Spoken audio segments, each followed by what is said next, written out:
In this video, I'll demonstrate how to create a blog on Wix for free.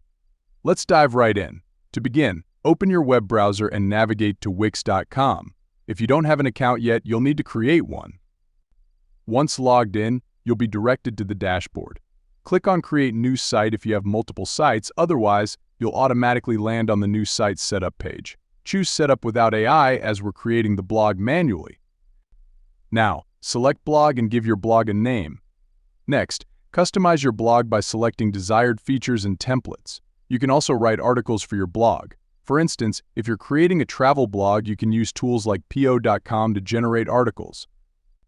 Copy the generated content and paste it into your Wix blog. To monetize your blog, consider promoting affiliate programs related to your niche. Customizing your blog is intuitive, with options to add elements and design features. And that's it! You've successfully created a blog on Wix for free. Thank you for watching.